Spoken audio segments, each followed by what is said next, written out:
Guru Kripa Kevalam. Namaste and welcome everyone to Satsang today.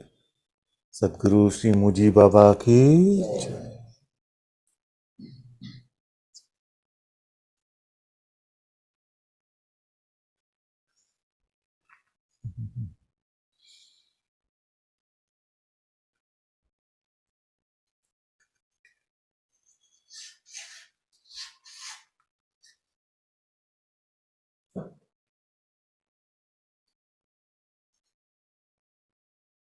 So what is Meera celebrating in that bhajan?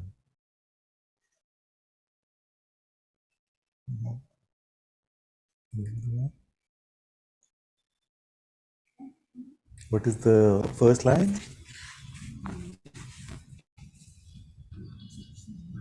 Kaluji मैंने राम रतन.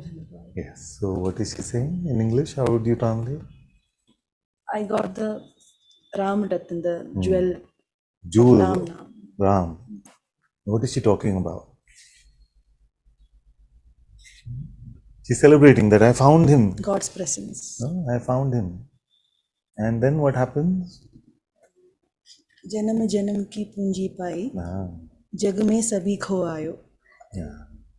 So, you want to try the English of that? जन्म जन्म की I have earned the Treasure wealth of lifetimes, yes. though I have lost everything in the world. I've lost the world. खर्च न खोटे चोर न लूटे. If I spend it also, it won't reduce. Diminish. No thieves can take away this. Dine dine badhat samaya. So she's saying that she's got the wealth of lifetimes, although she has let go of everything in this world.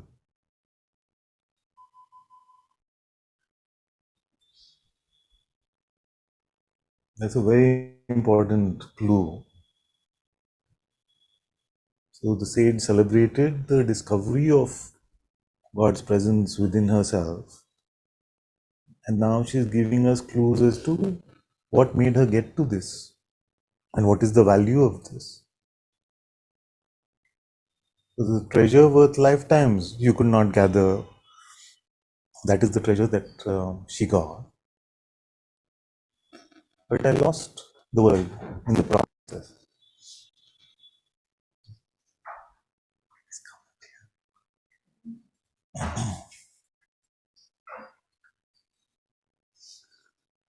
So that is the mighty clue there. If there are attachments, if there is grasping to things of the world, then this treasure, which is worth looking for lifetimes, it seems that we cannot find.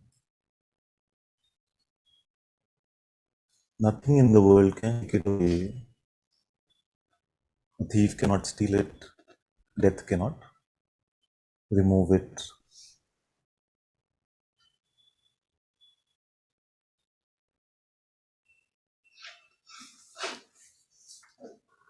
So this is the whole purpose of satsang, for us to find this. Because all the sages have told us that without this discovery, our life is worthless and pointless. सत की नाव केवटिया सतगुरु भवसागर तर पायो. Sat ki now is the boat of the truth, the ship of the truth. Kevatiya Satguru, the boatman, is the guru who takes us beyond the world. Sagar is taking us beyond the world. Yes. So, Satkinav, so the boat of the truth. I cannot ride it by myself. It's too difficult. I cannot navigate this Bhavsagar or the illusory world and its waves. I wanted to ride the wave, the boat of the truth. But my boatman was a Sadguru. So we need the Sadguru to help us, take us beyond these worldly considerations, the world of Maya, So my Guru came as the boatman on the boat of truth, and he's taken me beyond the cycle of transmigration, the cycle of birth and death.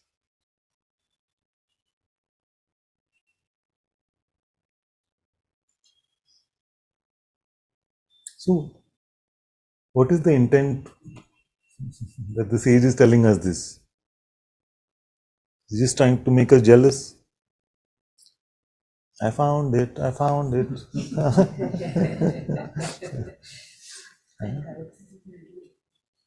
मैं तो पा लियो. So it is to prod, to encourage, to also show us the way. Such simple instructions. Empty of myself, therefore lost. The world is lost. But I found the treasure of lifetimes. And by the Sadguru's grace, riding the boat of truth, I came to that which is beyond this universe.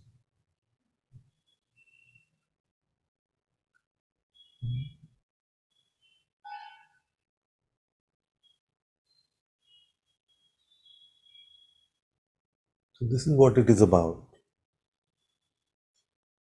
It is not grasping for something ephemeral, some momentary peace, some momentary joy, or even the ability to stay in bliss.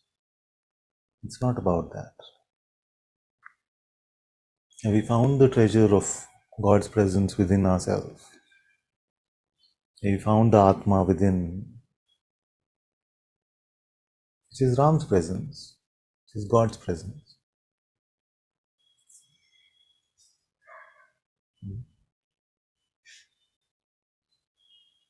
We must yearn for this, long for this discovery with everything at our disposal, without wavering with worldly concerns and projects. All that can go on organically, naturally, if it is meant to. But in our heart, everything must be about God.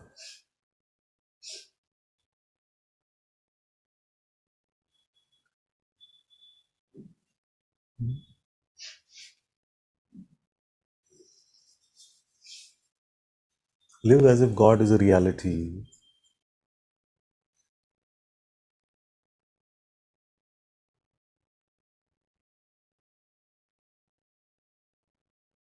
Not as if God is a backup, fallback option.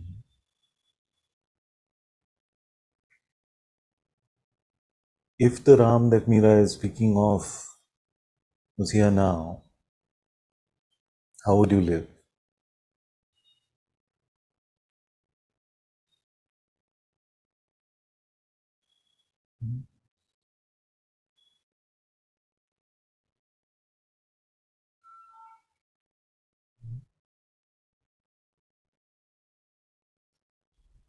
Is it even possible? How many feel it's too far-fetched? We are talking about one of the greatest sages in the world ever.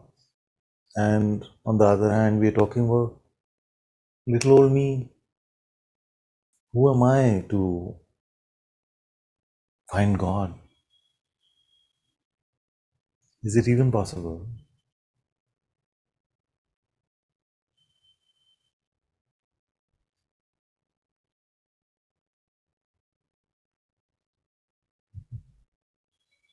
Maybe you can tell us a bit about her life and what brought her to this point.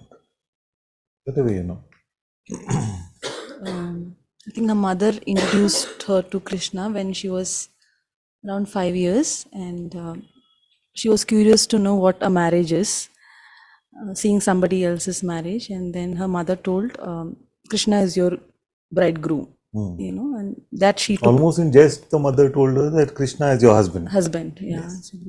But she really took it to heart, and she really started seeing Krishna as her playmate, her friend, husband, lover, whichever very intimate way. And then she was a princess who was like forcefully married to another king, Sisodiya king. But she was, in the heart, she was always with Krishna. She couldn't see anybody else as a husband.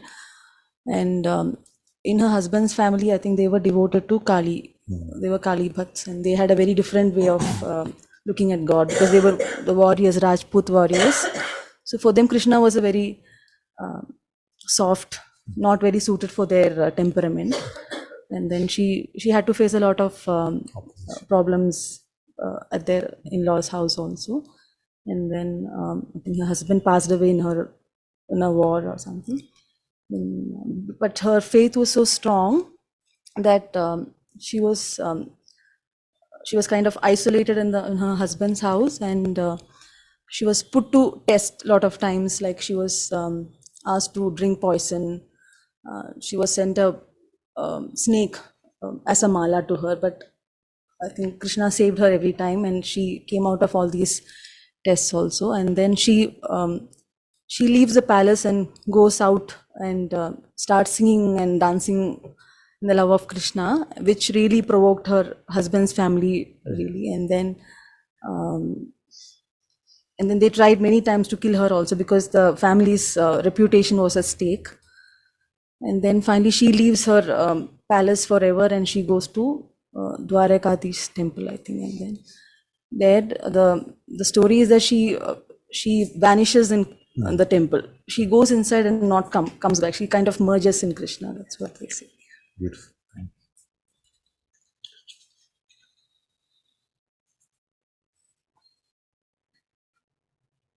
So unwavering love for God, in whichever way we may consider the expression of God, we must consider our lives to be fully dedicated to God.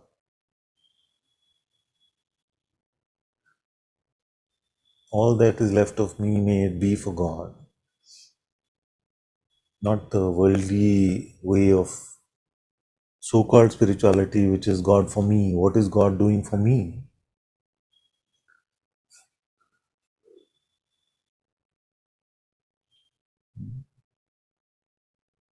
Is your life in service to God?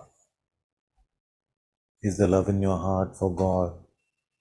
Or is it really for a me, which you just want some sort of deal so that God can help the me?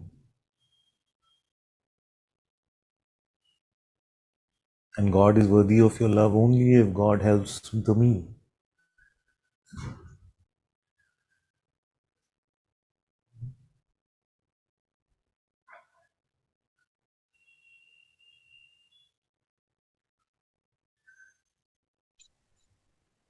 So moment spent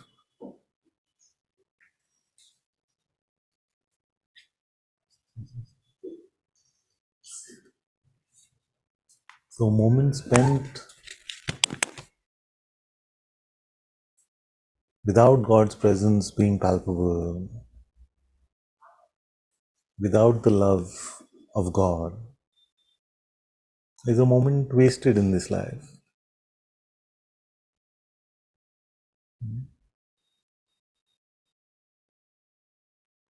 And that is true for everyone. You could be in a corporate job,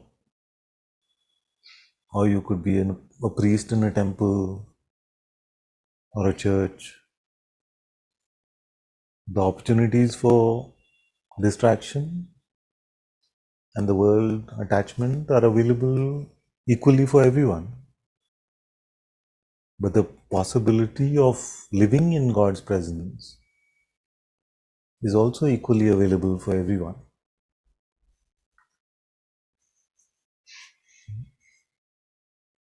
But most in the world will not live that way.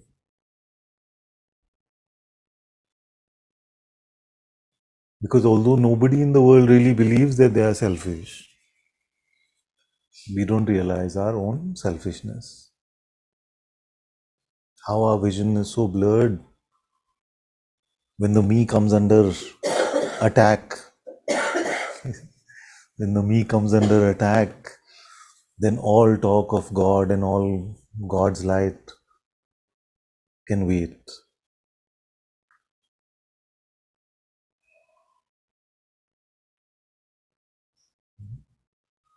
So, this is the me that we need to be empty of. The one that we are trying to preserve and aggrandize, make special.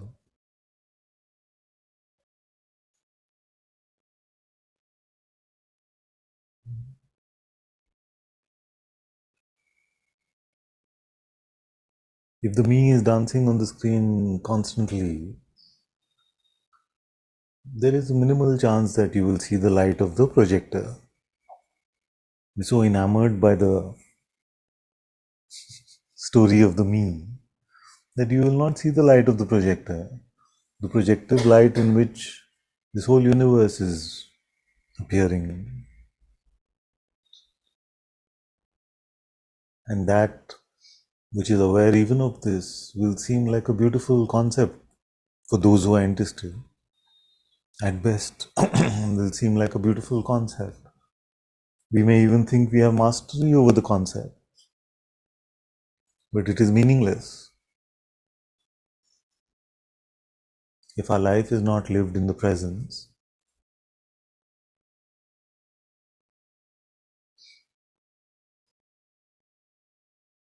If it is not lived in the presence, then there is no point saying big things about awareness and consciousness.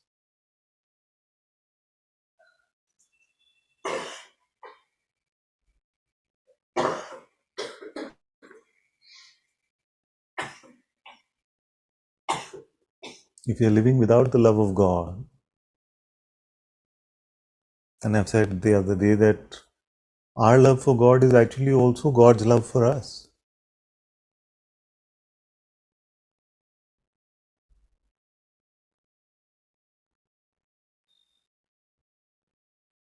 But without that love in our life,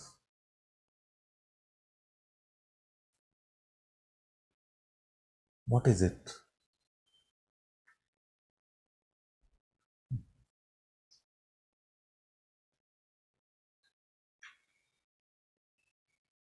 Who is it about?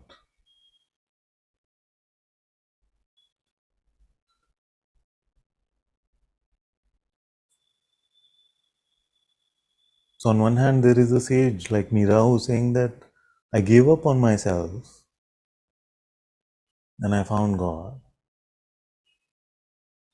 and nothing can take Him away from me now.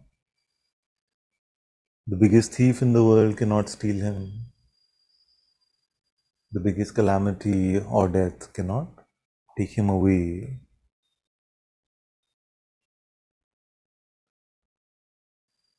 Have we found this treasure?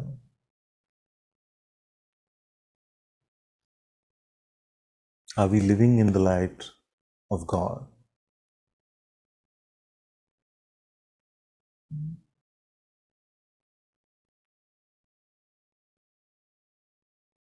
What are you scared of losing? Lose that. Not in the world, but in your head.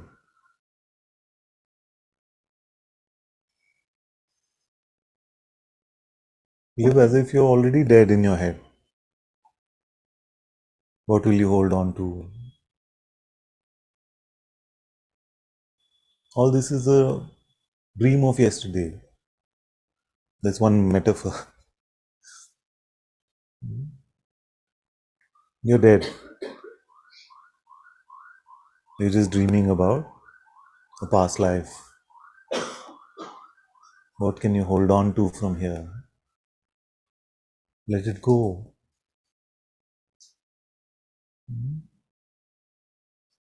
Don't miss the greatest treasure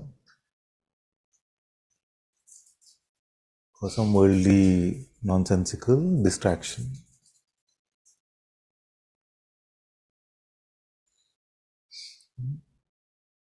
Until this work is complete, don't get entangled in any other thing.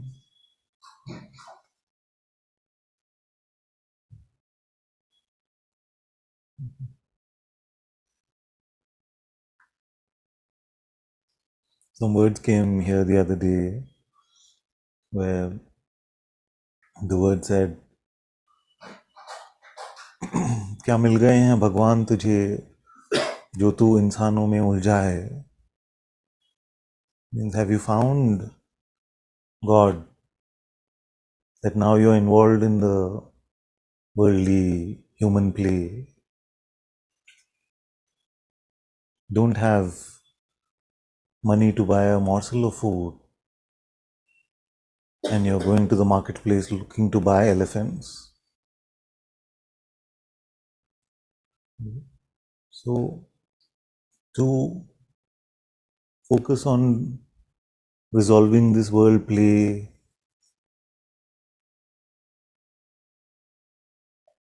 is like a beggar going to the shop asking to buy elephants when he doesn't have food to eat. Have you found God first?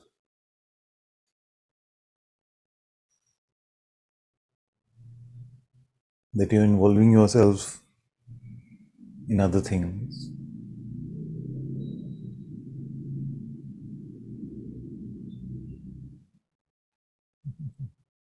It's like a patient who's having difficulty breathing,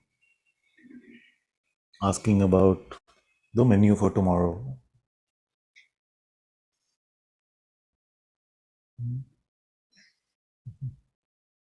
But isn't that what our life is?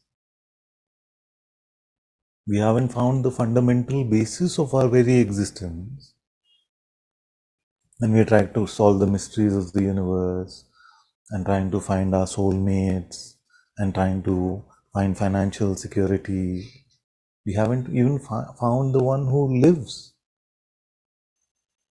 who exists.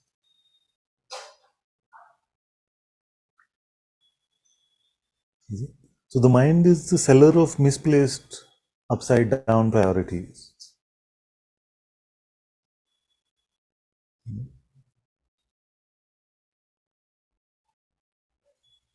So make nothing else important in your life unless first you have found God.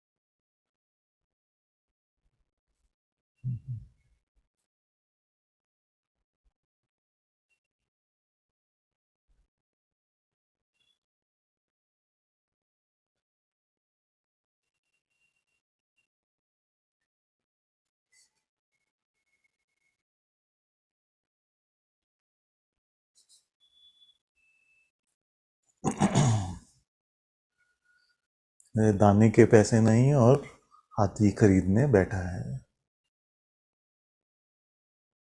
You don't have money for one grain and sitting shopping for elephants.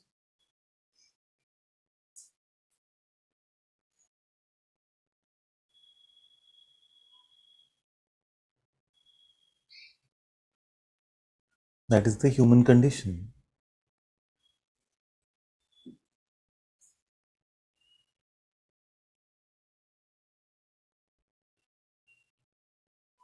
So the question is very sincere, it is very urgent. Have we found God?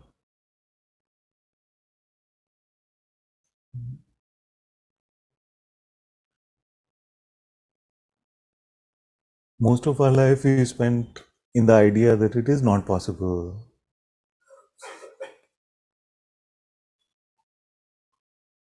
Since we came into spirituality, we spent it mostly in disbelief.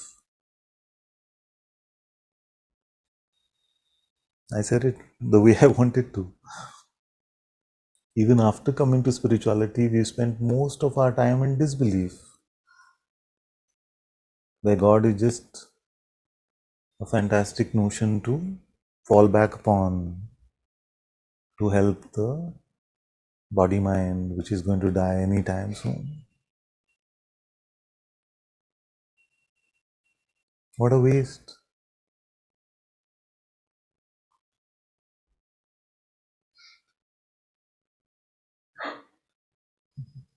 At least those who are in the world and haven't come to satsang, any type of true satsang, they have an excuse saying, we didn't know.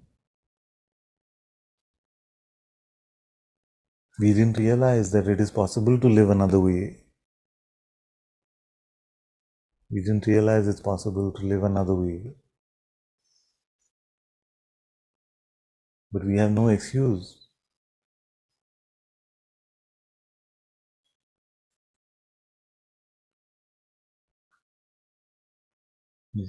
Because for many of us, our goals are very meager. On one hand, we say, oh, I'm facing too much mental resistance, so my day is going really bad. And on the other end of it is no mental resistance, I'm so peaceful and all my activities are going fine. I'm so productive at work and efficient and everybody is being nice to me.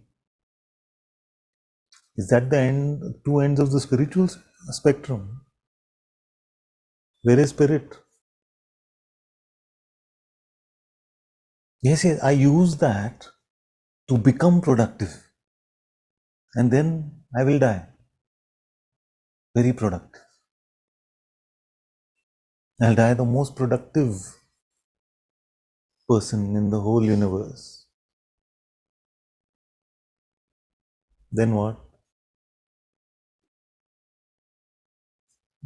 Then what?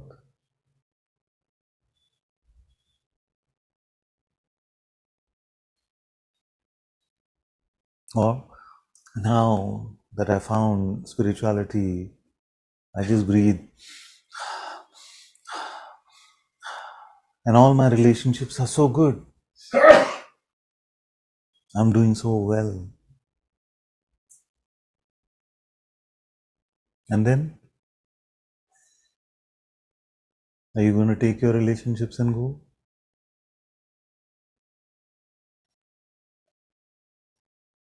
This dream will end soon, sooner than we realize.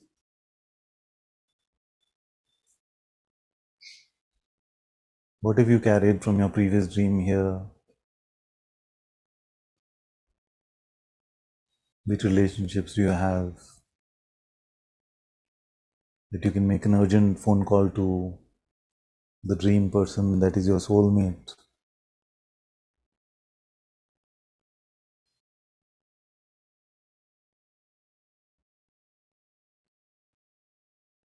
Just like our life so far has gone in a blink of an eye, the rest of this life is also going to go in the blink of an eye.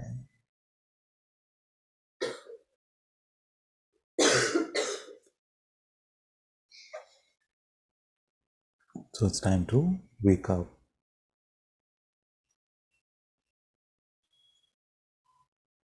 Time to wake up and snap out of this Maya.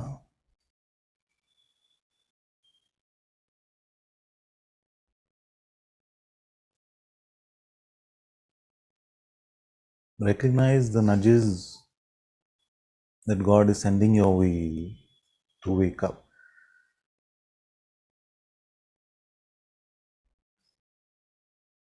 How does a mother wake up a child in the morning for school? I'd like to feel that at least initially it is lovingly, no?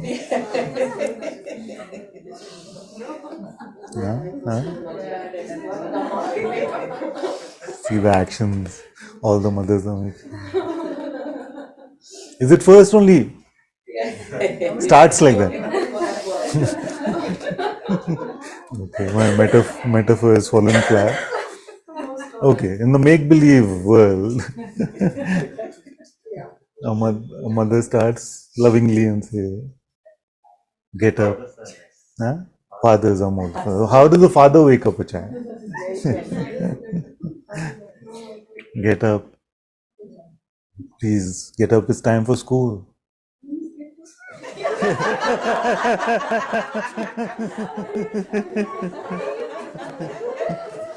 Have you ever heard the word hurry up? Hurry up. Hurry up. And then if you don't listen to the father, then Ma Kali comes.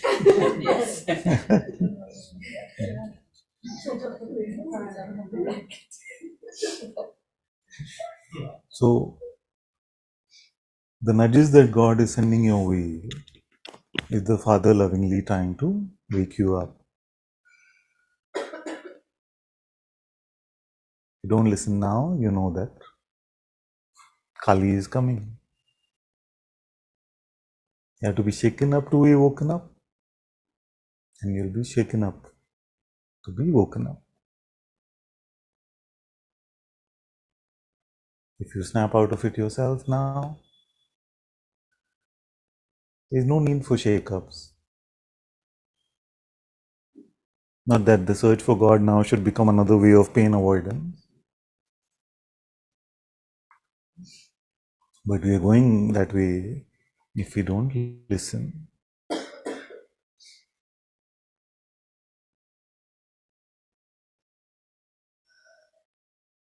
So all that you've given so much importance to in the world, write it all down lovingly somewhere, collect it all and burn it. Because it's all going to burn with this body anyway. And when you really look for value, meaning, you've not found it.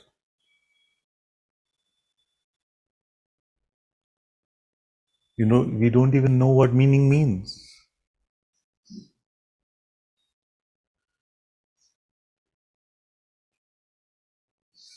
We're looking for truth and meaning without recognizing that most of our meaning is just mental narrative. It's just mental narrative.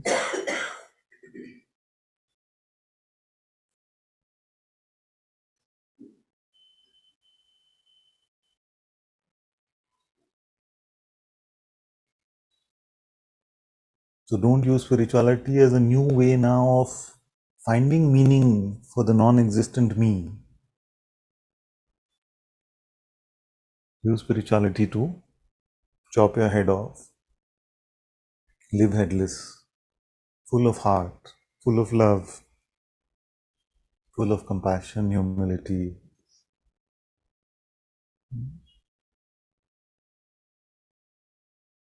Live like this, and let's see if you can report that you haven't found God.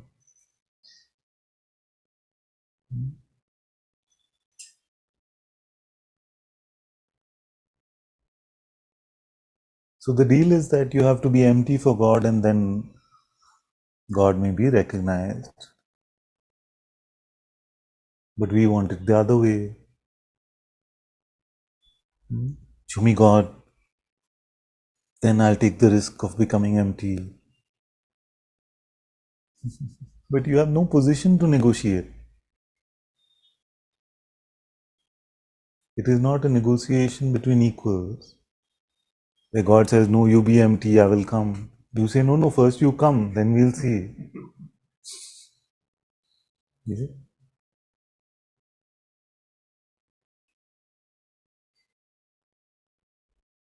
So, to recognize that whatever is left of me or what I consider myself to be is in servitude to God, to Ram, that is very important.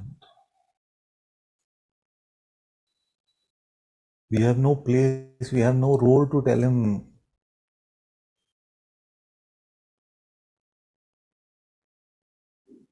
Why haven't you come? What are you doing? I have this list of grievances and complaints. What grievances can you have against the sky? You can look at the sun and shout at the sun saying, "Oh, your light is like this. I would have liked a different shade, maybe a bluish color." Yeah? That's what most of us are doing with our life, making complaints to God, saying, "I don't like this, I would prefer it like that." It's like telling the sun, "You should not be orange. It'd be so much better if you were a nice shade of light blue. You'd go so well with the sky. I know better how you should be." Of course, we do it with our guru all the time as well. One of my first teachers told me that people are so quick to call me Guruji, and then next they are telling me what to do.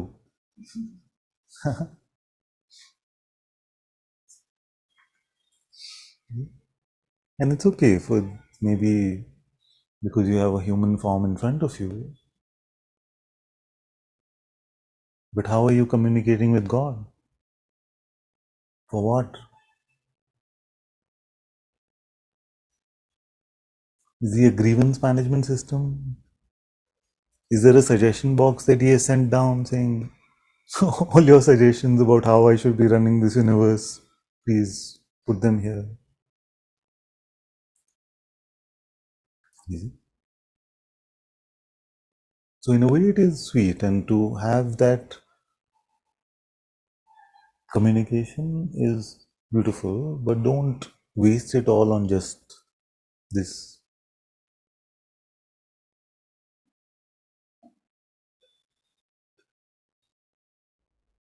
Because the truth is that we don't have to make God dance to our terms, we have to learn to dance to His terms.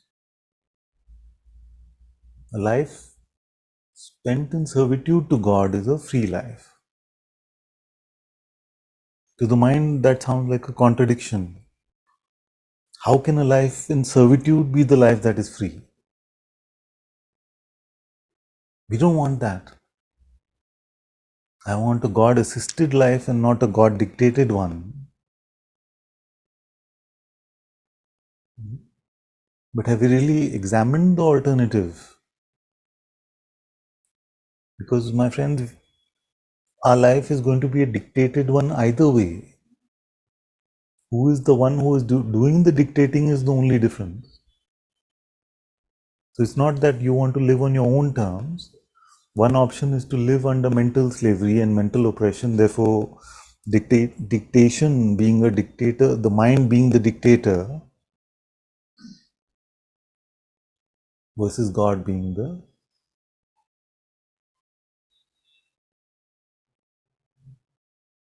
the controller, the guide of our life.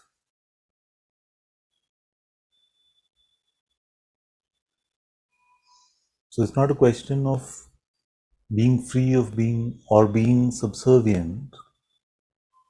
It is about being subservient to the right master.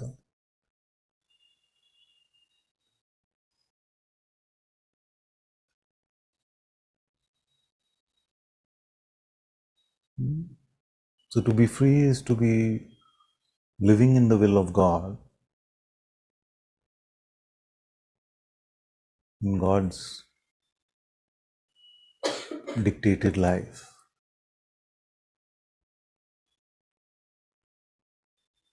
And the notion of the God assisted life is the most absurd, because we take the highest intelligence, we want to make it subservient to our mental desire. You see? So wouldn't it be nice that the mind has not just mastery over what we take ourselves to be, but now has God as an assistant for that?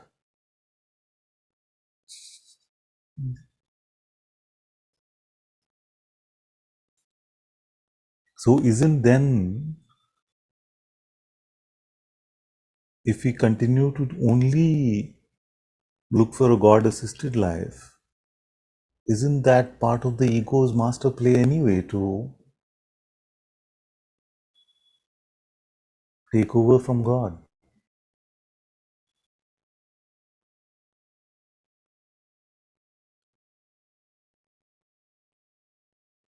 So that is not humility. If you decide the agenda and God should follow, that is not humility.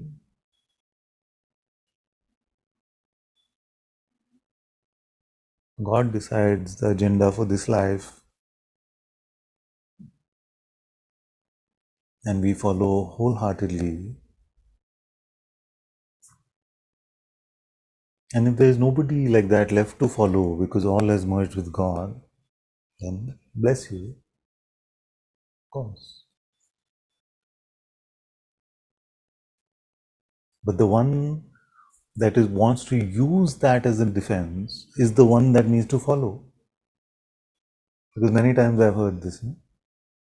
Who are you asking to follow? Is it the one that is not liking the instruction? Yeah? But there's nobody like that over there. Yes, there is. That's why you're asking. Is it?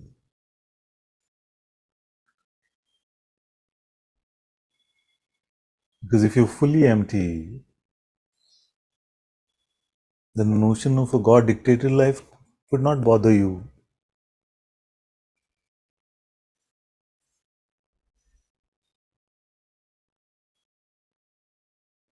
The one who doesn't want it needs to bow its head down.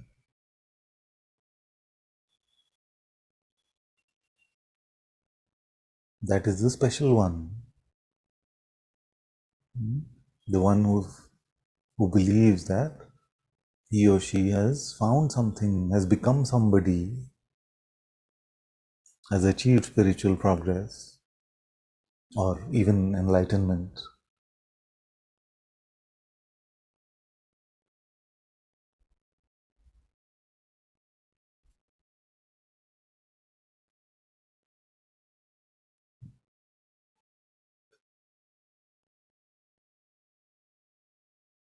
So surrender everything that you can surrender to God, moment to moment.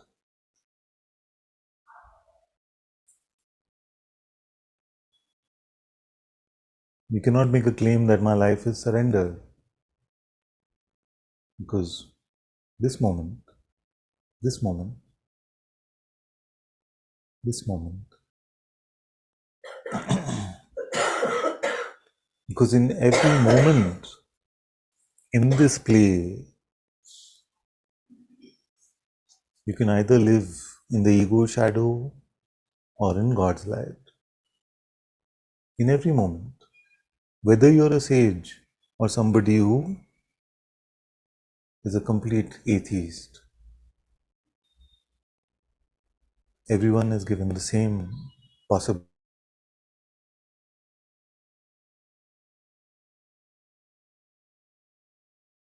The one in whose life we can see the evidence of them picking God's light over and over, those ones we call a sage.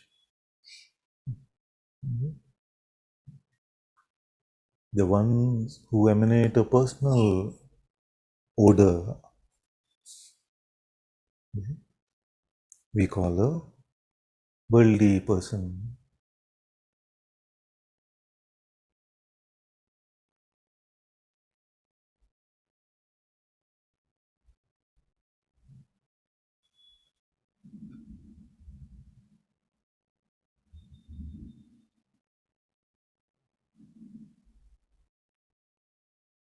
If you feel that you have not found God,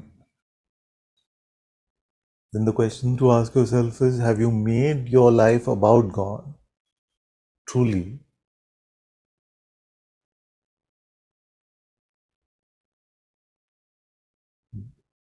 Most in spirituality are just trying to balance the scales. Their life is not become about God, they're just trying to balance. I have a work life, I have a material life, I have a mental life, emotional life, romantic life, and I want a spiritual life. All should be in equal measure, like a nice Indian thali, huh? Balanced meal. Then that would be perfect for me.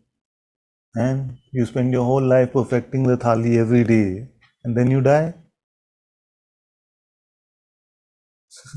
What's going to happen?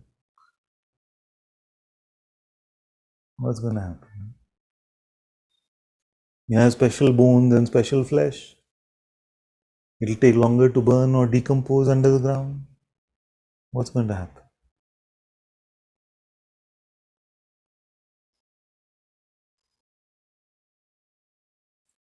When the promise is made available from the sages that you can find that which is deathless while you are breathing, wake up in the waking state, Guruji has said.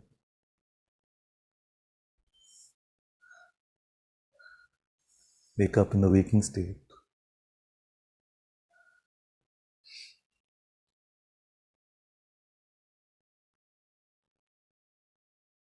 If it is possible to discover eternal life through the presence of Atma within, what else is important? When are we going to undertake this main project?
Yes. So the crux of a question on chat is that, is there really a choice? Is there really a choice? So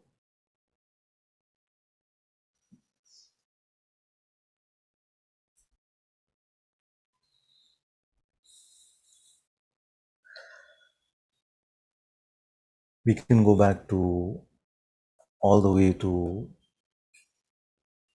Krishna in the Gita or Jesus in the Bible, but let's not even go that far.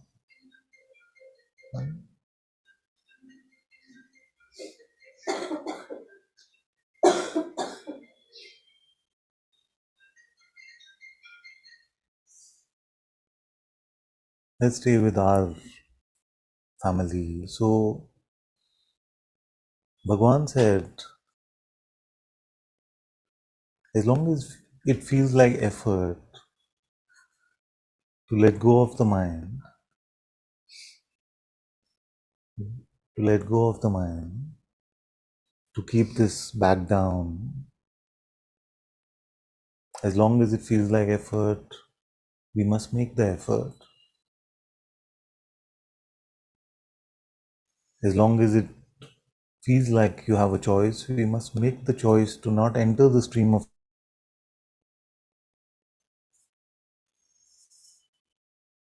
And then one day we may see that even that is grace, or was grace. Bhagwan has said. Papaji said, keep quiet.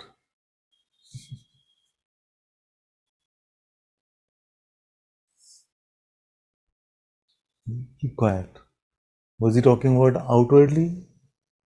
Don't open your mouth? No. The absence of egoic belief is true silence. Guruji says, don't identify, don't log in, come what may, don't log in.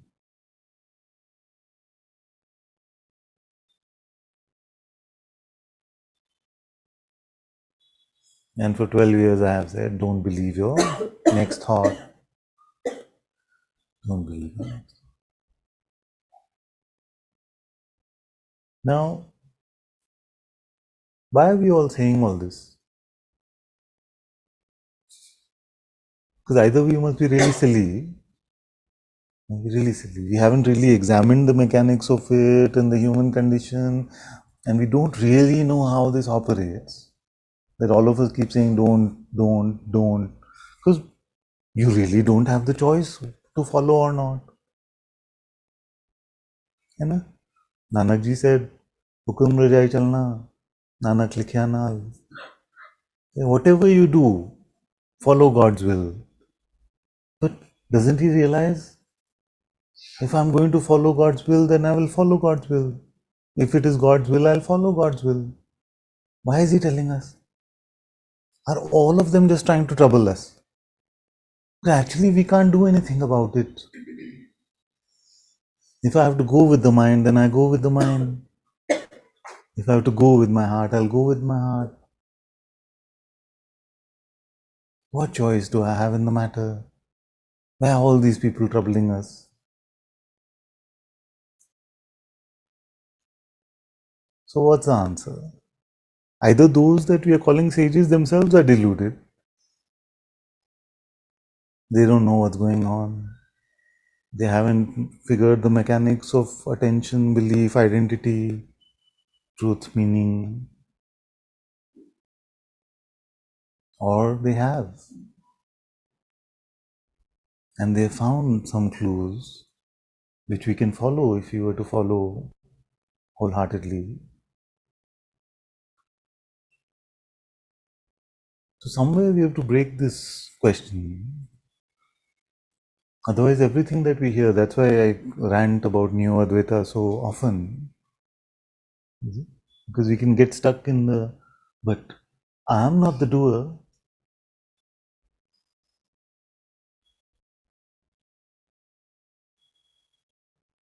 In Satsang I heard I am not the doer. I'm really not the doer. You see, who you which is not the doer? Who is that you which is not the doer? And then you say, oh no, that is the non-existent one. The non-existent one is the non-doer, no? Then why you still refer to that one as yourself? So this is how, if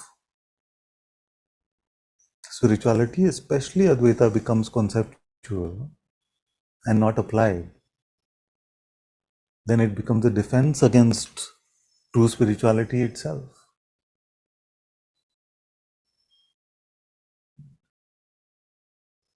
Can you make the choice this moment to not go with your thought and to be in God's light in your heart? Yes, you can. You who? Consciousness.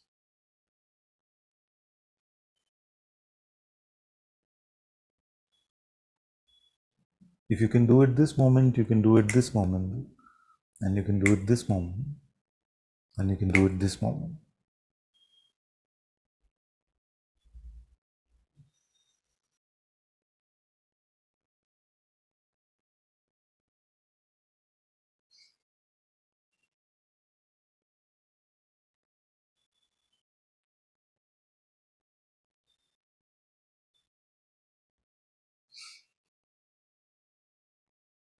The sage said, treat your thoughts as visitors.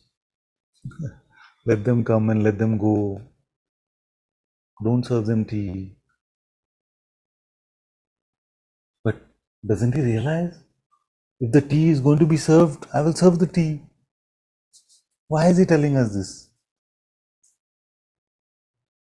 He probably doesn't understand.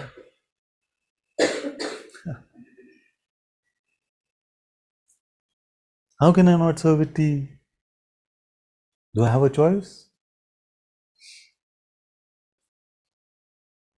No choice. The sage must be silly.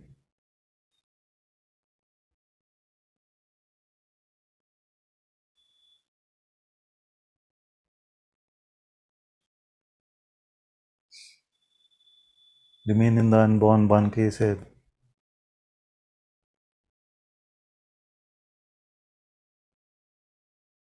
All things are perfectly resolved in the unborn. Why is he telling us? Because we can't stay in the unborn. So all the sages are basically just trying to trouble us. Because we can't do any of this stuff anyway. They're just trying to make us jealous.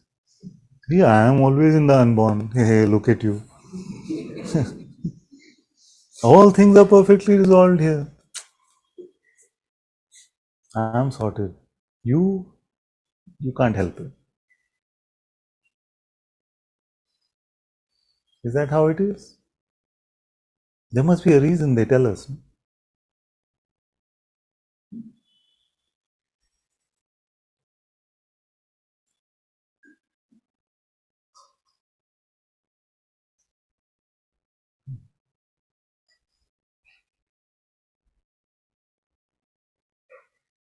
All the Bhakti saints have said, chant the name of the Lord, constantly be in prayer.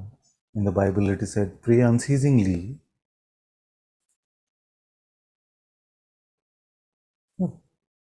They have no clue what they're saying. Don't they realize we can't do this? We have no choice. The chanting has to happen, the chanting will happen. The chanting doesn't have to happen, it won't happen. Why are they saying all this and troubling us?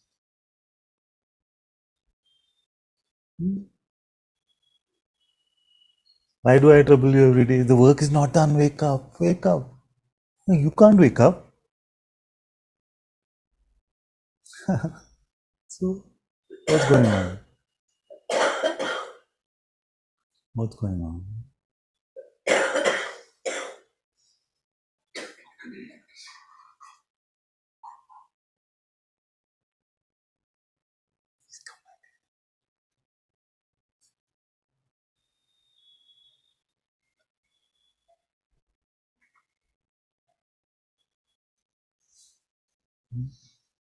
While you're still, Guruji said, wake up in the waking state, or while this body is still warm.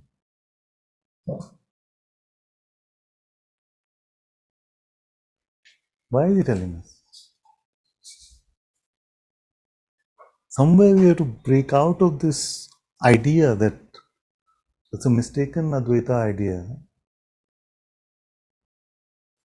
that I am the non-existent one, but the non-existent one cannot do this, which the sages themselves are saying you must do.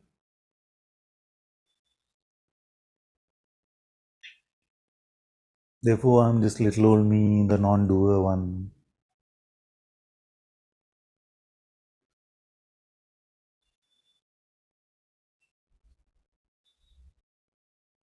Who you is the not-doer.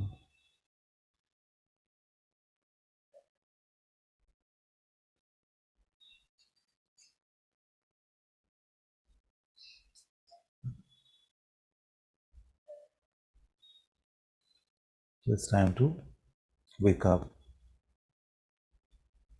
And it's not that the sages have left us without the how. Some sages have done that in the past. Say, wake up, wake up, wake up. They didn't tell us how. But we spend hours every week talking about the how. How to be empty, how to love, how to lead a life full of God's light.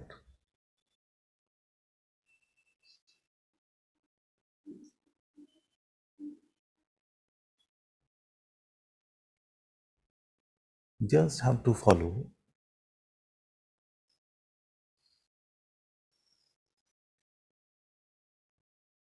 It's been made very simple. It's not going to be easy, but the way has been made very simple. To follow is difficult.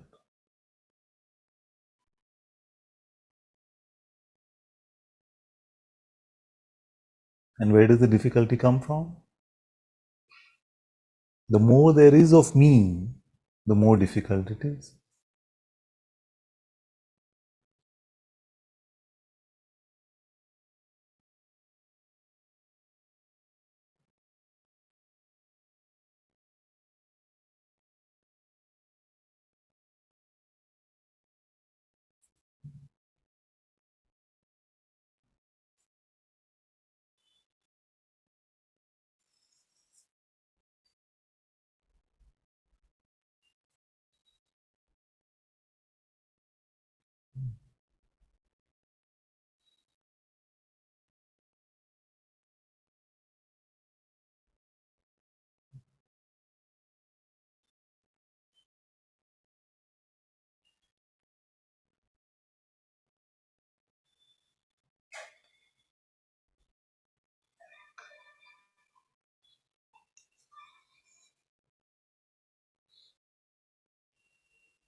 How do I know? The next question is, how do I know that I may believe that I am living in God's light?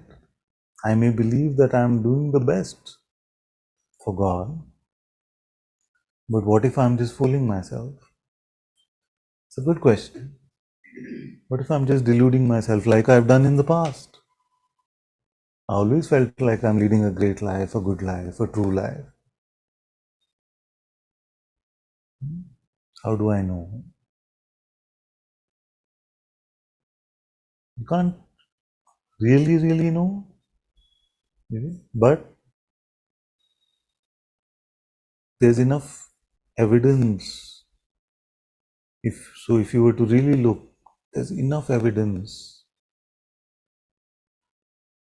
of the perfume of a life like this.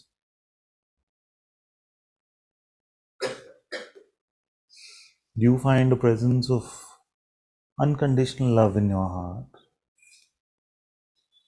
towards God and your brothers and sisters in this world.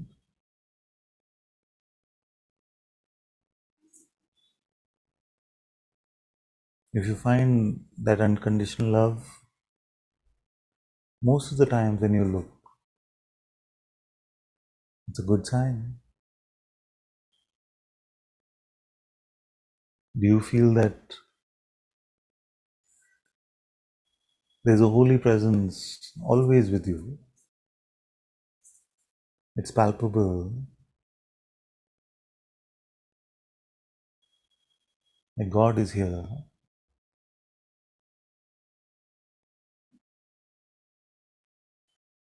If you find that, that's a very good sign.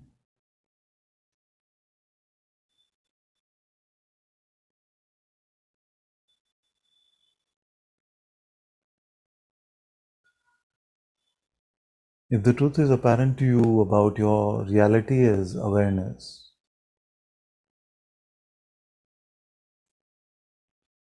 and you don't usually identify with the temptations of the mind,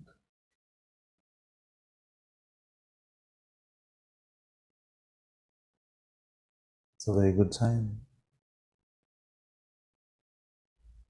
But more important than using all of these signs and making a judgment about ourselves is to live like this moment to moment.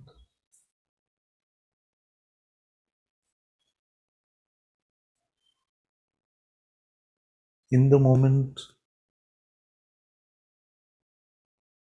God is available to us every moment. But also avidya is available to us. Ignorance is available to us. And the only job of ignorance is to cloud the vision of God. Not cloud God's vision, our vision of God, of God's presence. That's the only job. Bhagavan said that the self will not be a new attainment, but just the mere dropping of avidya is the recognition of the self.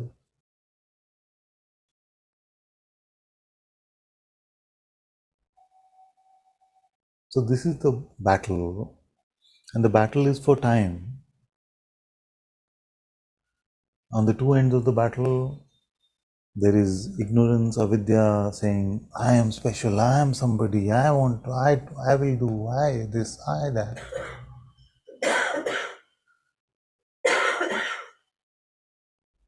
And on the other end is God's holy light.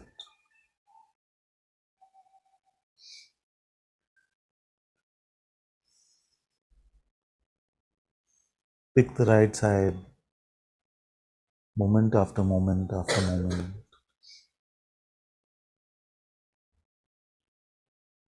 The more you pick it, the more natural it will seem. If you haven't picked it, it will seem difficult initially. See, all your brothers and sisters on that side will try to hold you back. Not in the world, here, in the mind. The attachments will seem true. You see, doubts will come. Is it really possible like this? You will doubt the guru, you will doubt the teaching, you will doubt the path, you will doubt everything. But once you make the leap to the other side, then the old friends may call you from time to time. But if you learn how to let them go, you can make it your new home. If you make this your new home, God's presence your new home, that is called freedom. That is called salvation. That is called nirvana.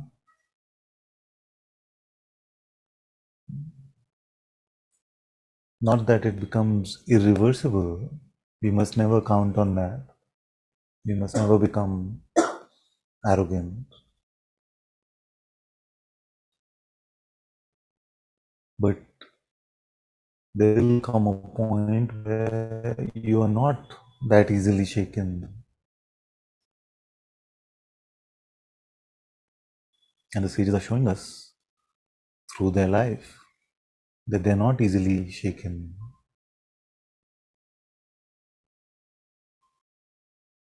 Which is why it is really important to have a living master to show us.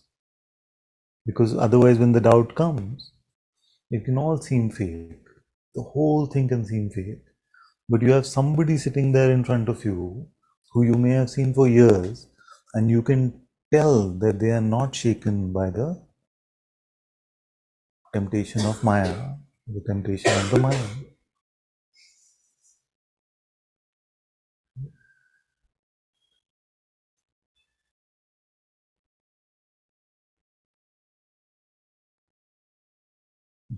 While continuing, if that is the way grace is playing, while continuing to have a life in the world as well.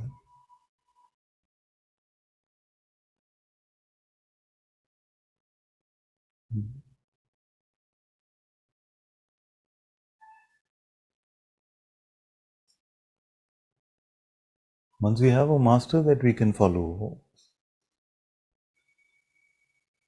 it's really straightforward. Again, it won't become easy,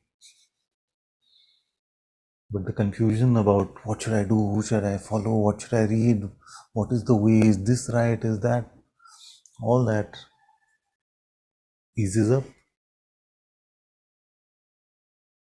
because you have a way in front of you. The master is not a person, the master is a way. So really, if you say Ananta is your master, actually it is Ananta's way, or the expression that is playing out in this life through God's grace.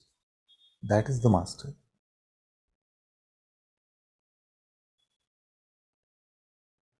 Now, can that way become templatized and we say, okay, now on this particular bridge, does the master go left or does he go right? We cannot templatize. We cannot base the way out of outer considerations.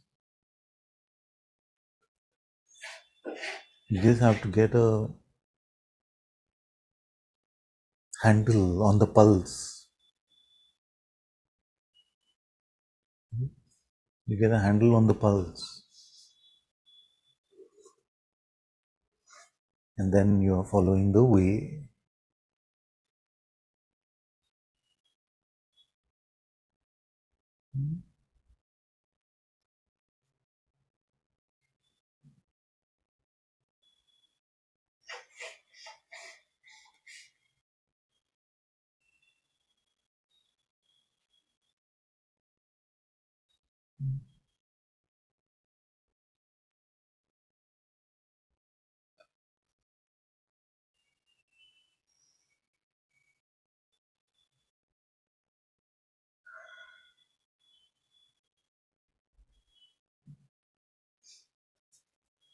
So then in that way the master becomes the boatman on the boat of truth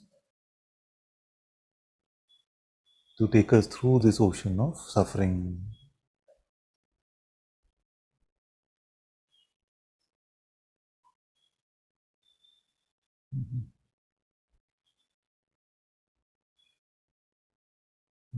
But these days it's very difficult to get into any boat.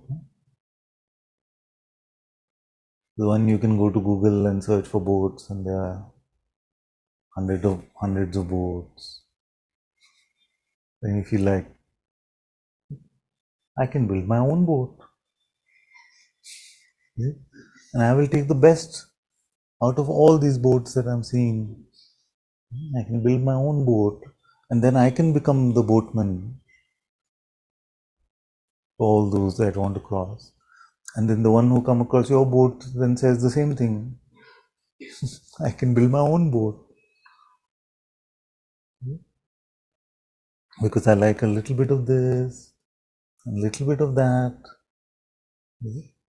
But most of the time, it just becomes a little bit of this and a little bit of that. It doesn't become an authentic way that we can follow. Because we still preserved ourselves. You see, we preserved ourselves in that process. We've not really jumped into the fire.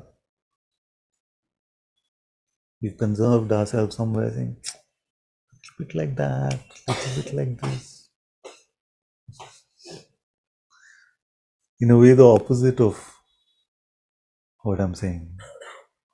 I'm saying, deal with the world that way. You stay in your truth and deal with the world that way. Yeah. What we are doing is we are sitting in the world dealing with the Guru that way. Yeah. At a safe distance. At a safe distance.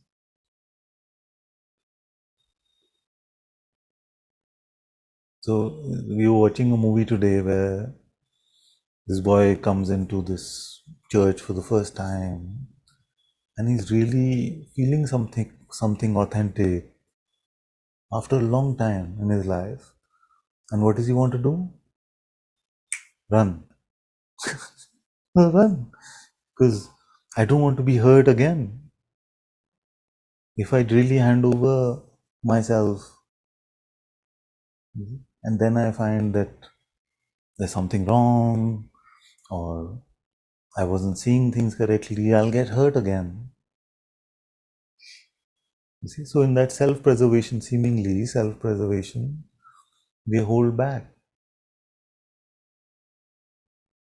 and keep the light of truth at a safe distance.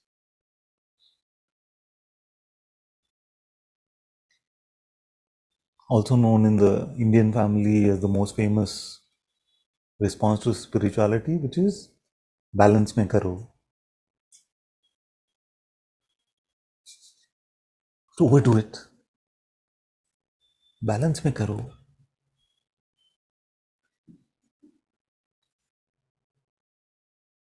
Then after this body is gone, we asking God for a place at His feet. Maybe He'll balance that out also. The same proportion. What percentage at His feet?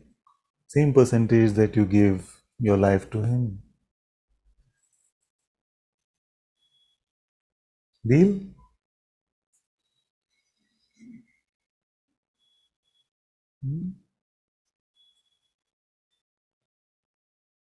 No, but God should give us more importance than we gave Him. We want a constant place in His feet. We're not saying balance mein karo.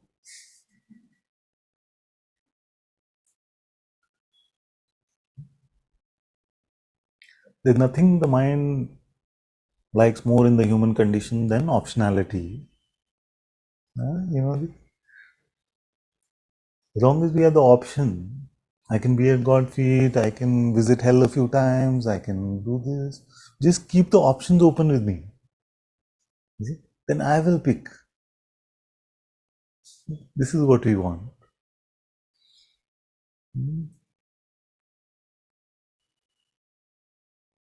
But we don't realize that we're preserving the wrong one.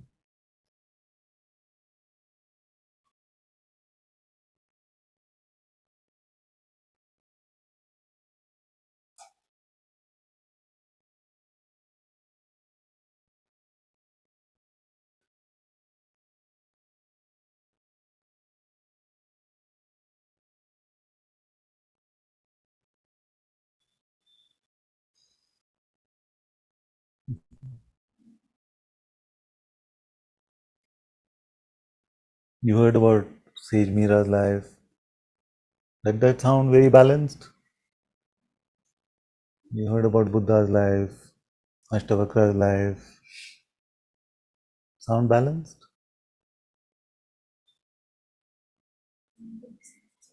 Janka's life is a good example. They're not eccentric. They were just, well, in the world's paradigm, yes, very eccentric. No? But in reality, that is the highest way to live. To be in love with God and God over all things. When has God let us down, really? If we turn to Him with full faith.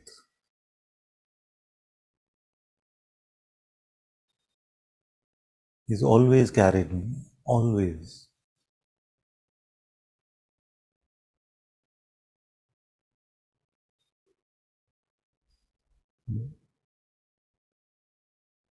Not when I have stupid mental projections about what God should do, but when I meet God in innocence.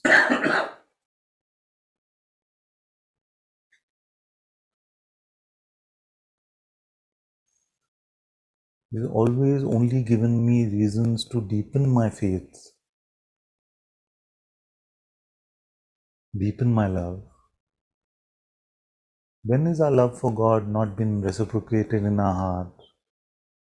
Where we wanted to love God, but God said, no, actually, I'm balancing things out between you and the other universes that I'm handling. I'm busy right now. Always there. Always there.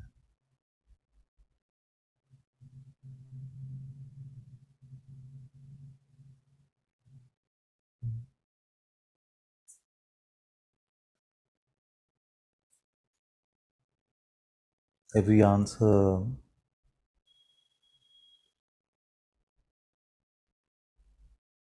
every road becoming illuminated.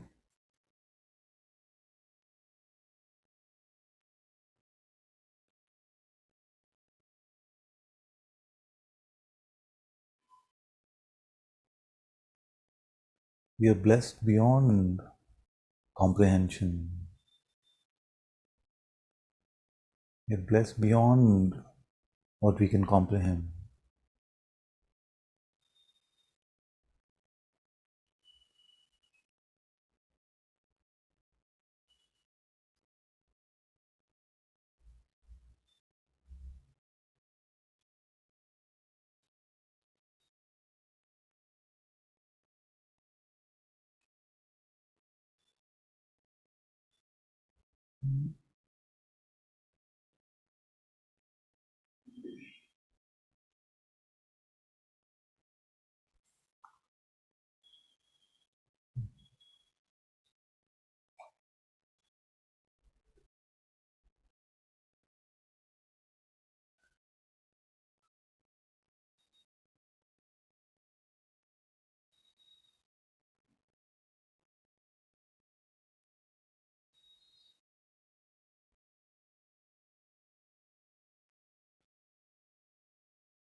Use every breath,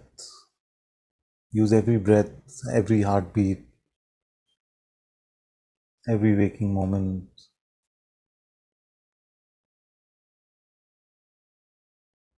to deepen in your love for God, to deepen in your service, to deepen in your faith.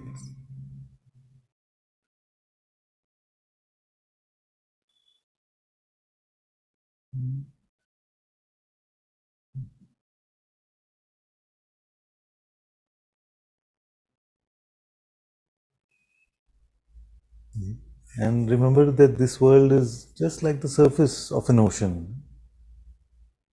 It's like the surface. You see? The waves could be shimmering, they could seem attractive, or sometimes it seems like there is turbulence, there is tsunami. But remember that all this is just on your surface.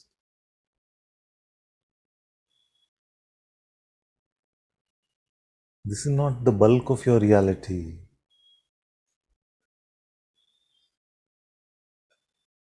The bulk of your reality is under this, not like in space, like that. But you know what I mean. Beyond this screen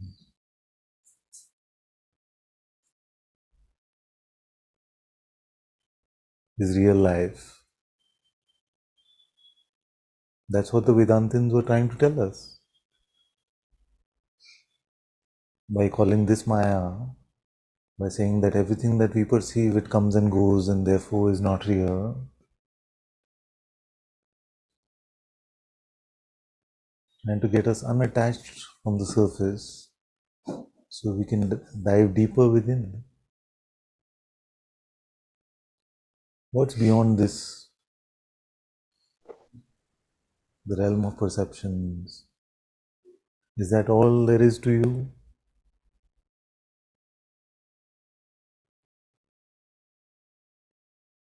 Perception, and then more perception, and then more perception, and then different perception, and layers of perception. But beyond perception,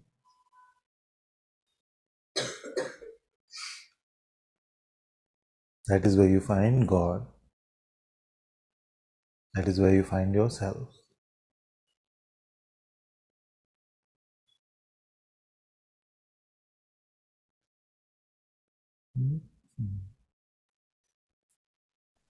Anantaji?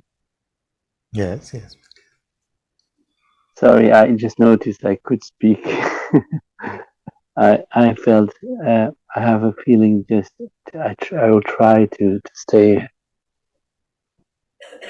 Um, you, you you're speaking of the depth of the reality and the surface.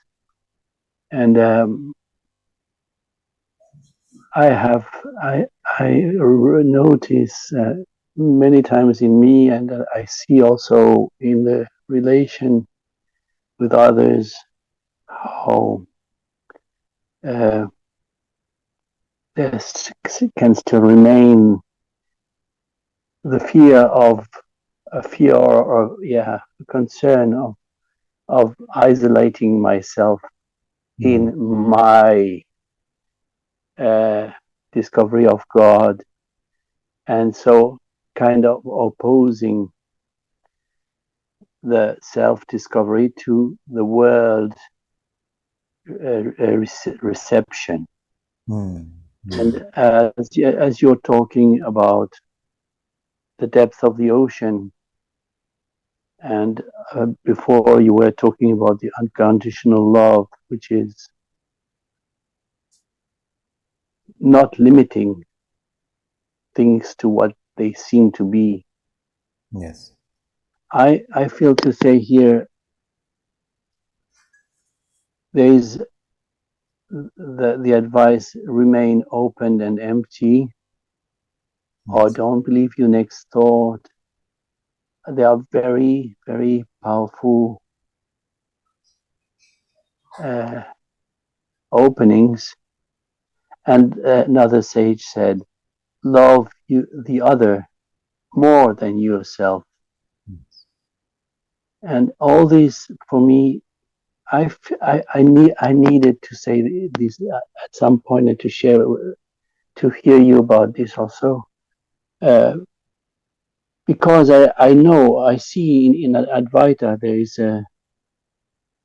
there's remains always that a tendency to say, okay, I must first become, or I must first find God, and the world will stay, will wait, because otherwise I will be deluded. And it is quite true. The tendency may really happen. Nevertheless, as I was sharing about the Sangha, the other and the servant you're talking about, the servant, just as God is always giving everything, we can discover Him in His reflection if we are truly open.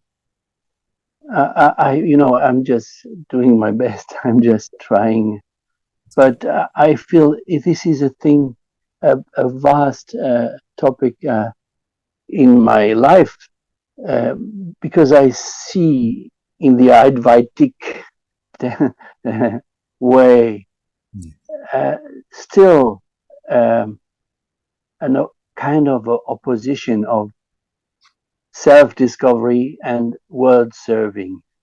And for me, it is a really real concern, because I feel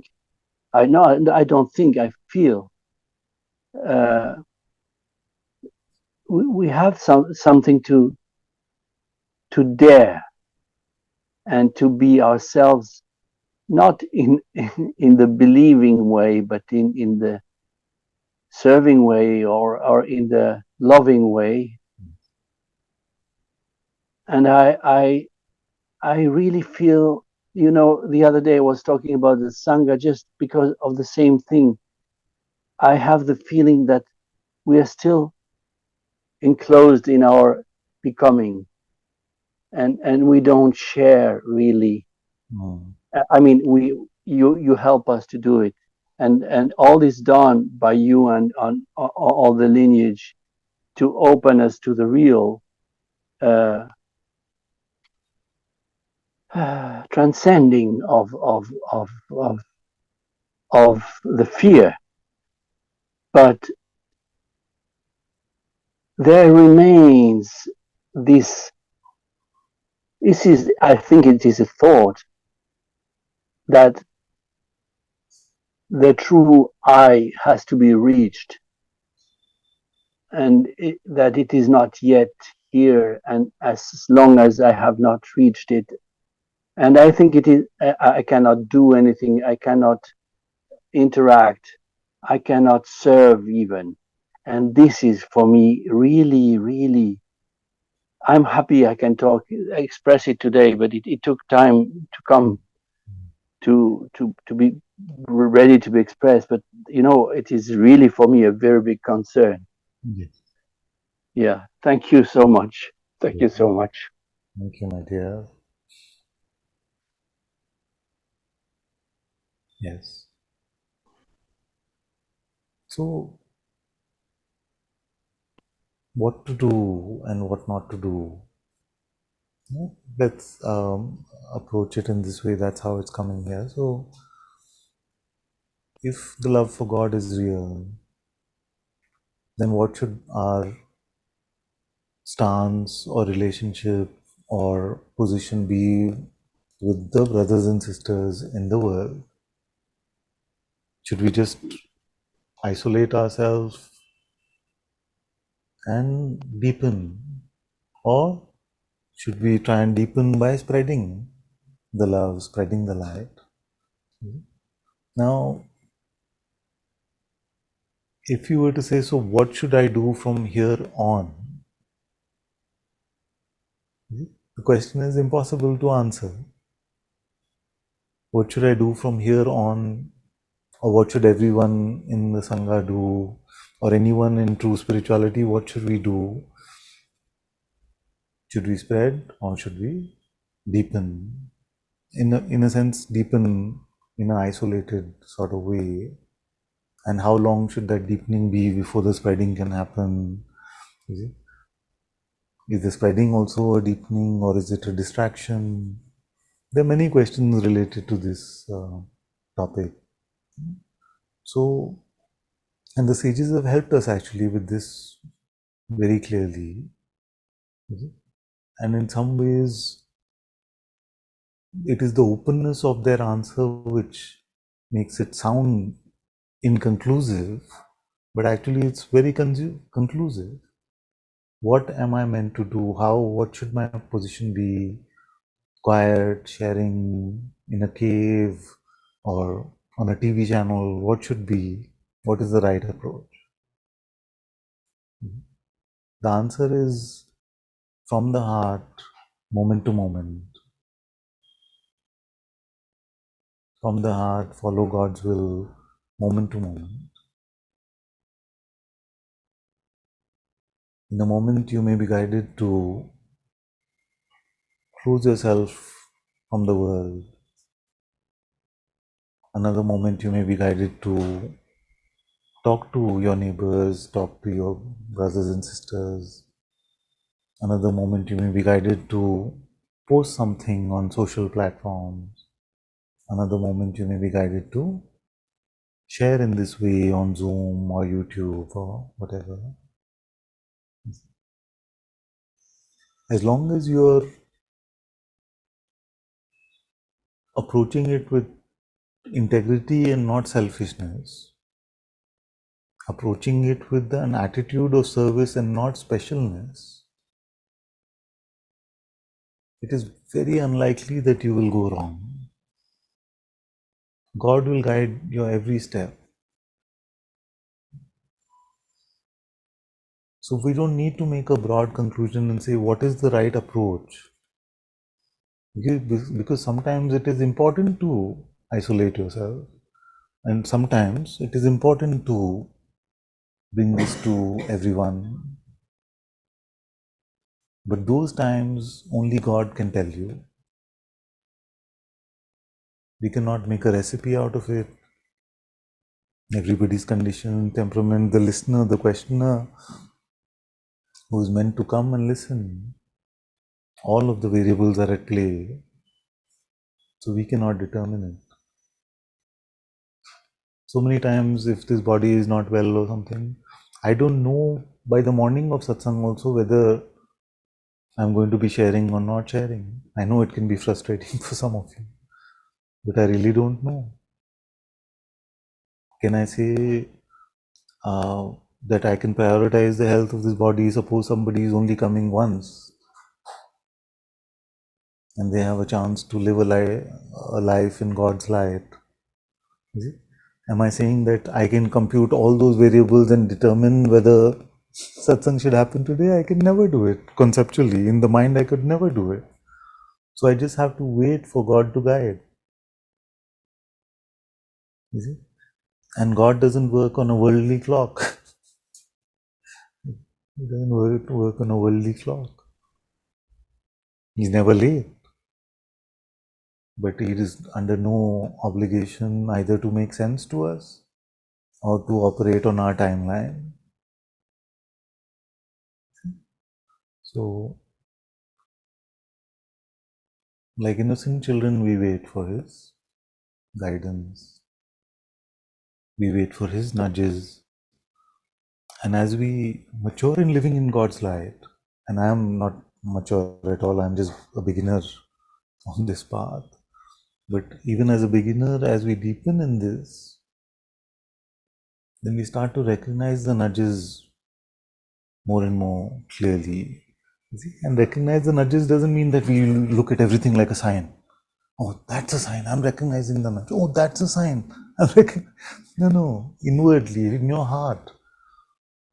You don't want you to become like paranoid people, just like sign, no sign. It's not like that. You can be rested in your heart, relaxed in your heart. From there, the guidance will be apparent. How to follow God's will? First, it is important for us to be empty. As we empty, then it will appear as if the presence is unfolding this life, which it always has been. So only the mistaken identification is dropped. But to live like that, there is something to that, where we live empty, full-heartedly. That is the first way to follow God's will. But if you need guidance, even that will be available to us. We just have to learn patience. We have to learn non-rushing.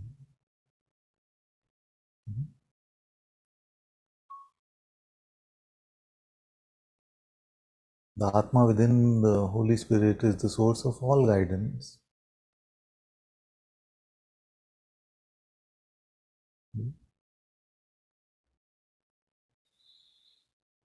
And as our life becomes empty of mental contamination,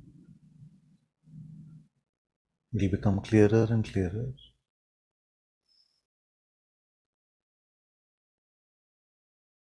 So what should our approach be? Like little children waiting for the father's nod or nudge from within, willing to face the entire world at a moment's notice, or live in a cave for the rest of our life, as long as that is the guidance received in the heart, moment to moment. The life of being a beggar, fakir, or that of a king, both are irrelevant and both are beautiful if lived in God, and both are pointless in the ego shadow.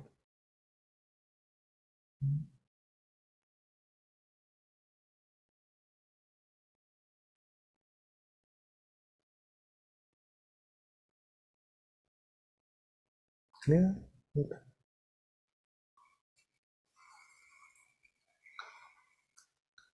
Thank you. Thank you. Thank you. Very good.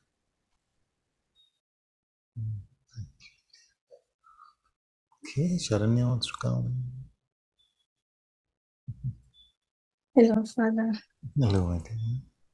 Um, yeah, this is the first time I think I'm talking to you online. I felt like if I don't come up today, I'll be able to come up. So, Hmm? so I'm feeling this pull, like to be in Satsang, but to go to Thiru or whatever. So the body is not cooperating. It's feeling intense pain, even if I visit for a day or two. Obviously, you know the mind's resistance. It's too much. I'm not able to trust anyone or anything. It feels like I have fallen off from the path.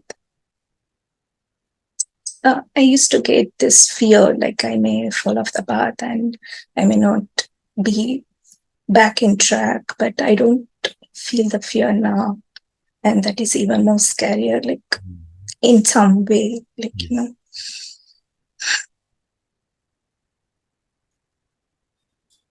So I don't know, like whether this pull is some kind of a distraction to keep the story on, because the story is filled with a lot of things that I want to forget, I want to run away from.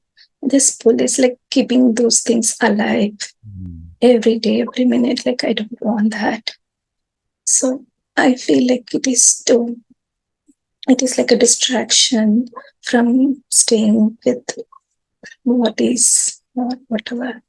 I'm not able to figure it out what this. Yeah.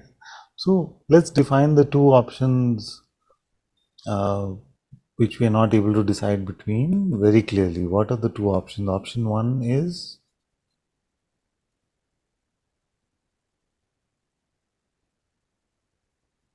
To be happy with wherever I am, to stay or like to discover God in wherever I am. Like it's about physically moving from place to place, or like finding a guru or a presence, outer external presence to guide me, like that. To so. get there or like to be here. So, okay. So what you're saying is that to live in God's light, to live in His presence is mandatory. That much you have understood in your life. Now the option is, should I just be happy wherever I am, moment to moment? God is here. Why do I have to struggle and go to this master, that master, all of that stuff? Or to find a master, given that it seems so difficult, that there are confusions, and the master pushes buttons and the sangha pushes buttons and all of those things happen. It seems much more complicated to find God through the lens of being with the master when I can actually find God right here, right now. So what gets in your way right here, right now, wherever you are, from living in God's light, in His presence? So if it is like mere thoughts, I could handle it with some, whatever, it's like in a better way. But it feels like sometimes it is like clouded with emotions. That is like another category. And sometimes it just takes me to another state. And like that's what I call it as a pull, like to go there.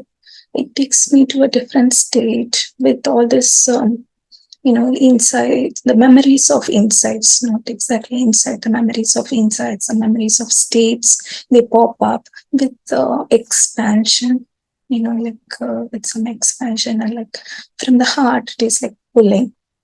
But I don't think like I'm ready for it. It's not like I'm thinking like I'm not ready for it.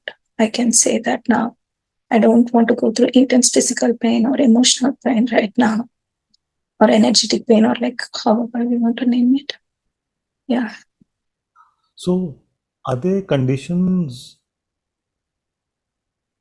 to this meeting with God, in the sense that if it had to be the most difficult way of being, where every layer of your being is in some sort of pain, but you're living in God's light, versus there's no pain in any layer of your existence, but there is no God either, what would you pick? I would definitely pick the God one if no one else is involved. I'm not talking about the family, but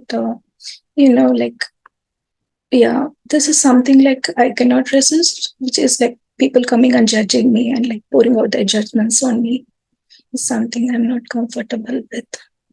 So, so let's look at that as one of the layers, which is the layer of the worldly perception and things like that. So you're saying that you don't mind anything happening in any other layer, except that others judging you when you are coming to God's light, that you cannot do, even if then you have to give up on God's light so that people don't judge you, that is okay.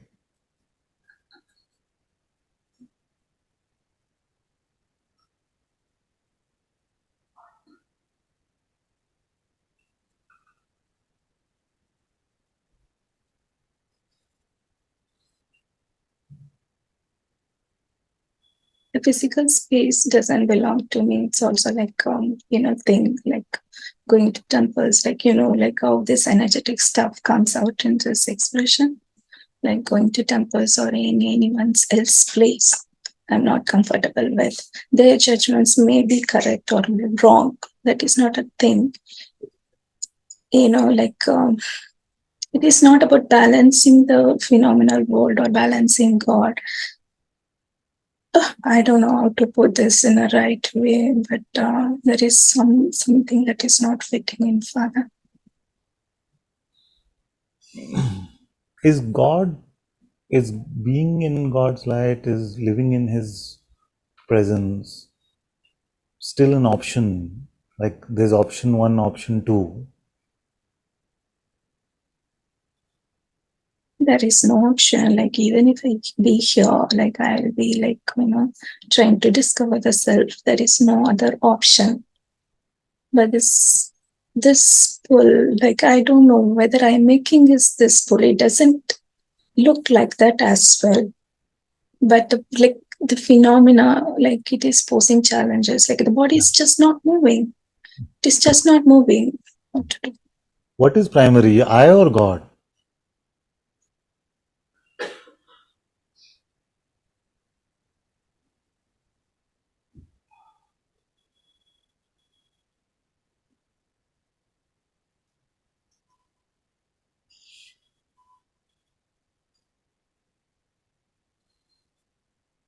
Answer is God always. But They cannot be a but.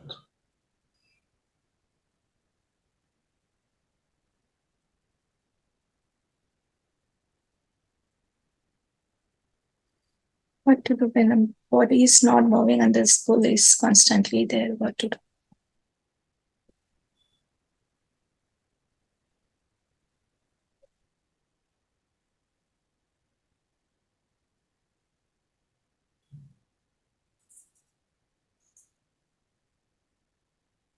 While the body is immobile and the pull is there, are you away from God's light or in God's light?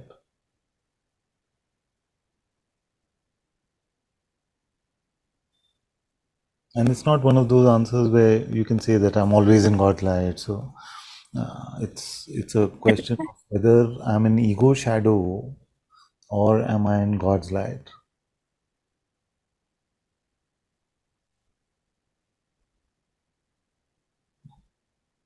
It is like two things fighting in the mind. I'm resisting, like because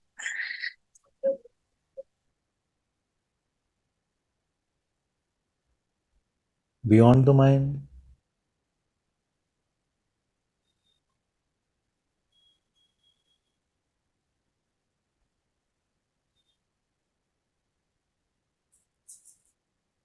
While all the resistance is in the mind and all the, let's say, longing is in the heart, or maybe the resistance and the longing is both in the mind, whatever the situation may be, beyond all of this, is God's presence palpable or no?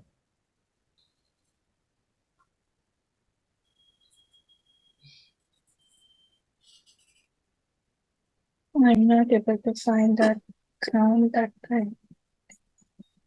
But I could feel the expansion and love and the mind's resistance as well. Yeah. So my advice to you would be that just make that not just central, but the only priority, to find God's holy presence within yourself. And of course, expansion, love, all these are beautiful indicators, but try to meet it directly, not just through indicators now.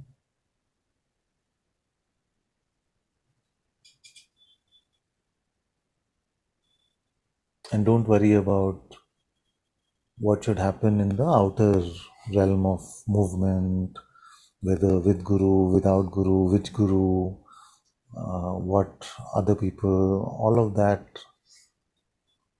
My submission would be that leave all of that and make your life about living in God's presence, moment to moment, and allow the outer to take care of itself.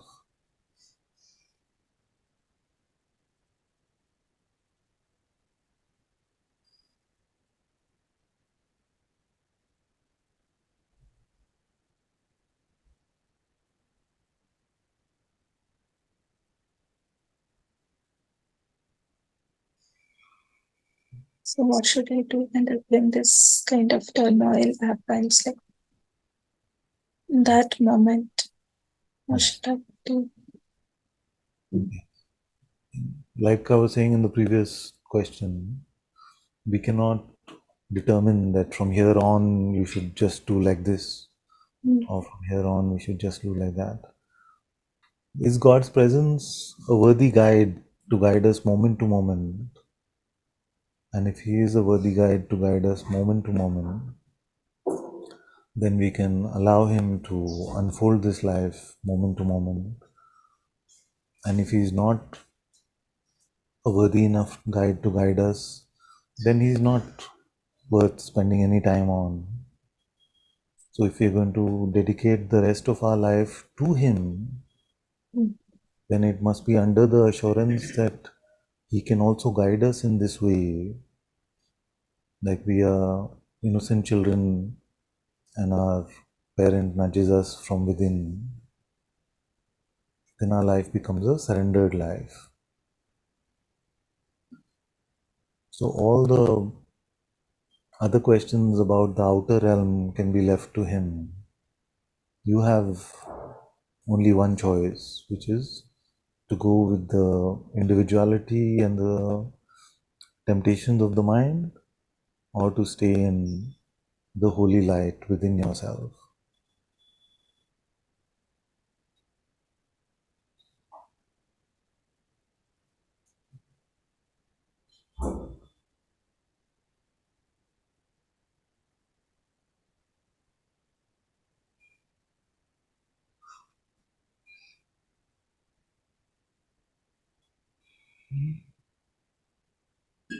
Yeah, thank you. Thank you for that.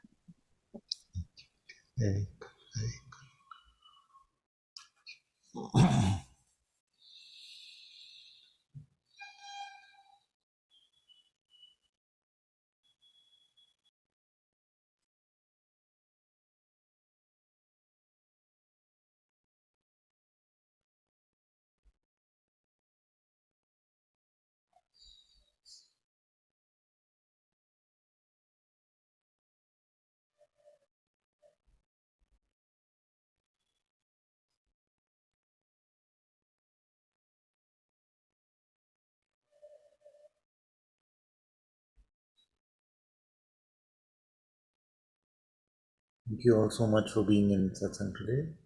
Satguru Shri Muji Baba ki Jai. Guru Kripa Kevalam.